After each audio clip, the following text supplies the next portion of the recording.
Tokyo में Olympic खेलों की शुरुआत के साथ ही भारत में भी हर रोज अब खेल और मेडल की बात हो रही है। टोक्यो में भारत का पदक तालिका में खाता भी खुल गया है। टोक्यो ओलंपिक के दूसरे ही दिन भारत की महिला वेटलिफ्टर मीराबाई चानू ने सिल्वर मेडल जीतकर न सिर्फ करोड़ों देशवासियों को खुशी का पल दिया, बल्कि इसके साथ ही पूरे देश में ओलंपिक को लेकर लहर दौड़ पड़ी। हर ओर बस ओलंपिक की ही चर्चा होने लगी। लेकिन एक पदक जीतने के बाद टोक्यो में भारत के खिलाड़ियों को अभी निराशा ही हाथ लग रही है। भारतीय खिलाड़ियों के निराशाजनक प्रदर्शन के बाद अब लोग भी तरह तरह की बातें कर रहे हैं।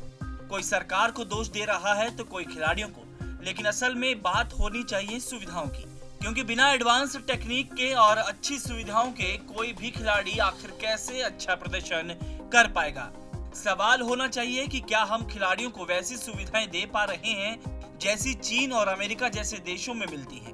शायद इसका जवाब होगा नहीं, और इसकी बानगी चंडीगढ़ में भी देखने को मिली है।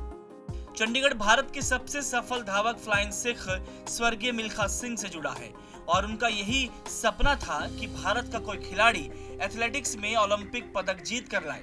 लेकिन उनके अपने शहर में ही खिलाड़ियों को सुविधाएं नहीं मिल पा रही हैं, तब हम उन खिलाड़ियों से ओलंपिक पदक की उम्मीद कैसे कर सकते हैं। चंडीगढ़ में एथलीट अंतर्राष्ट्रीय प्रतियोगिताओं की तैयारी के लिए जी तोड़ मेहनत कर रहे हैं, लेकिन विडंबना देखिए, खिलाड़ियों के पास बड़ी बड़ी सुविधाएं तो दूर, उनके पास मूलभूत सुविधाएं भी मौजूद नहीं हैं। एक धावक के लिए दौड़ने के लिए सिंथेटिक ट्रैक का होना सबसे ज्यादा जरूरी है, क्योंकि अंतर्राष्ट्रीय प्रतियोगिताओं में मुकाबलों के लिए सिंथेटिक ट्रैक का इस्तेमाल किया जाता है। लेकिन चंडीगढ़ में एक भी सिंथेटिक ट्रैक नहीं है जहां पर खिलाड़ी प्रैक्टिस कर सके। उन्हें मिट्टी के ट्रैक पर ही प्रैक्टिस करनी पड़ती है। बिना सिंथेटिक ट्रैक के तैयारी कर रहे खिलाड़ी ने हमें अपनी परेशानी बताई। सिंथेटिक और ये मिट्टी का जो इसको सिंथेटिक ट्रैक बोलते हैं, तो ये जो ट्रैक है ऑफ सीजन में हमारे लिए अच्छा रहता है, पर जैसे जैसे हमें मिड सीजन स्पीड वर्क आता है उसमें जो पैर बहुत ज़्यादा फिसलता है, जिसकी वजह से हमारी जो स्पीड है, फुट प्लेसमेंट है, वो अच्छी नहीं रहती। अब जैसे देखो कि आप बारिश हुई है, बारिश में अब देखो हरी हरी काई जम गई है, पैर बहुत ज़्यादा पीछे फिसलता है और हैमस्ट्रिंग इंजरी का डर रहता है।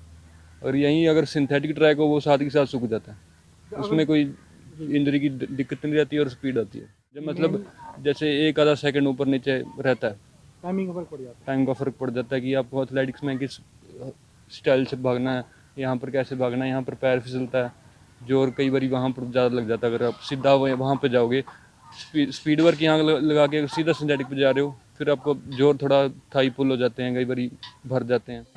मिट्टी के ट्रैक पर प्रैक्टिस करने में खिलाड़ियों को कई तरह की परेशानी आ रही है, खासकर कि बारिश के मौसम में। जब खिलाड़ी मिट्टी के ट्रैक पर प्रैक्टिस करते हैं तो प्रतियोगिताओं के वक्त वो सिंथेटिक ट्रैक पर उतना अच्छा टाइम नहीं निकाल पाते, क्योंकि तब दौड़ की टाइमिंग पर फर्क पड़ता है। तो सर बहुत पड़ता है। जैसे एक केरी ट्रैक है, सिंथेटिक पे ज़्यादा बेनिफिट मिलता है, पर ऐसे है कि जब तक हम सिंथेटिक पे प्रैक्टिस भी सिंथेटिक पे ही करनी पड़ती है। जब रेस दौड़नी सिंथेटिक पे, प्रैक्टिस भी सिंथेटिक पे होगी। यहाँ पे हम लगाते हैं कितना, मतलब ये ट्रैक मतलब ठीक है, गिल्ला होता है बारिश के टाइम, फिर प्रैक्टिस नहीं होती। अगर टाइमिंग में भी जैसे 100 मीटर लगानी जिसने, उसे कई माइक्रो का फर्क पड़ जाता है। हाँ, इंजरी का भी डर रहता है इस पे। हाँ जी, इस पे इंजरी। अब जैसे अभी देखो इधर गिल्ला पड़ा है सारा, इंजरी का ही खतरा है।